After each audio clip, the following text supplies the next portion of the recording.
All right, guys, so right here behind me, we have a 2011 Subaru Outback. Now, we have to replace the oil pressure sensor.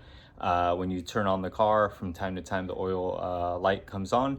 So not pressure related. The oil is tippity top, so that's good. So I'll show you guys how to replace the sensor if you have the yellow light coming up or the orange light on your dash. So this will be straight to the point, quick to it. Let me show you. Firstly, car up in the air. All right, that's a must.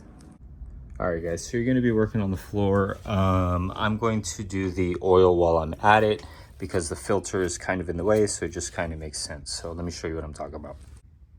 All right, so towards the front passenger, straight underneath the car, you'll see the oil filter, and then right above it, you guys will see the sensor right there. So that's the oil pressure sensor. We're going to remove it now.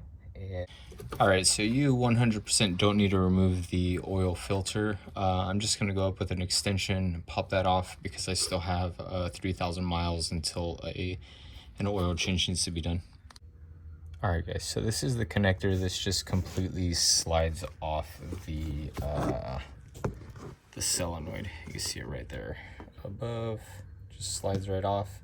Now, mine was a little loose, so I reconnected it to see if that's why my light was coming on. It is not, so I'm replacing the sensor anyway. But make sure you guys inspect your wiring harness. So make sure it's not burnt because it travels across the top of the oil filter. This gets hot.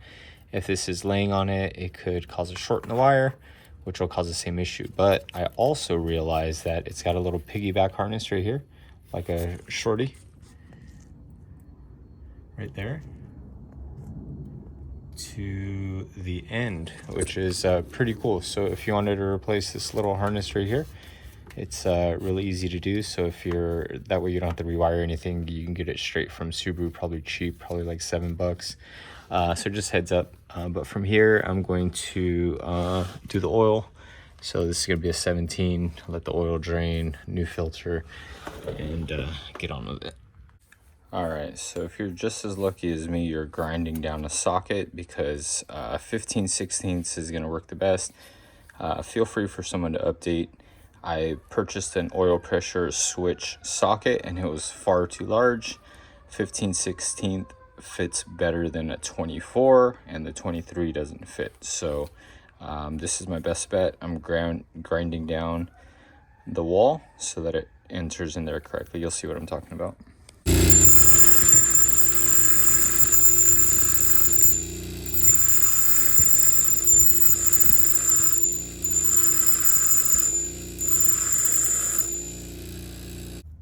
So before someone comments some crazy stuff on this video, so this 15/16 socket fits right on, so it's good.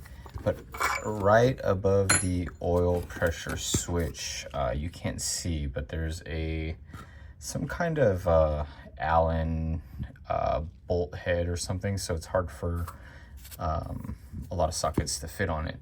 There might be a special tool, or if you get a wrench on it. I just didn't have the right size wrench. I don't have a ton of like large wrenches like these. And again, I had the oil pressure switch socket and it was too large. So I can't tell you what's going on. So it wouldn't be the first time I made my own tool.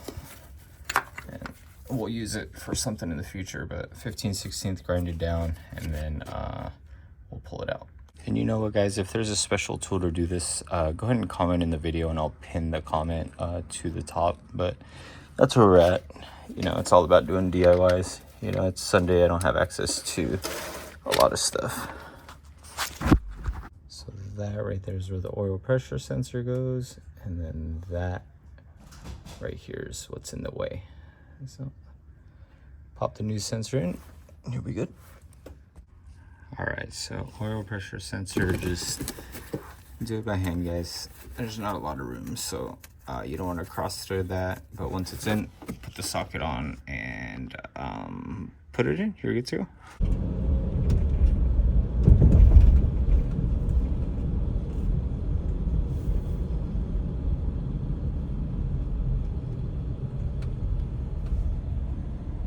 All right, so after driving the car for 26 miles, the orange yellow oil light is off, and this is a completed good DIY. If you're into videos just like these, make sure you like, comment, and subscribe. I own a used car dealer here in Southern California and always getting into something new.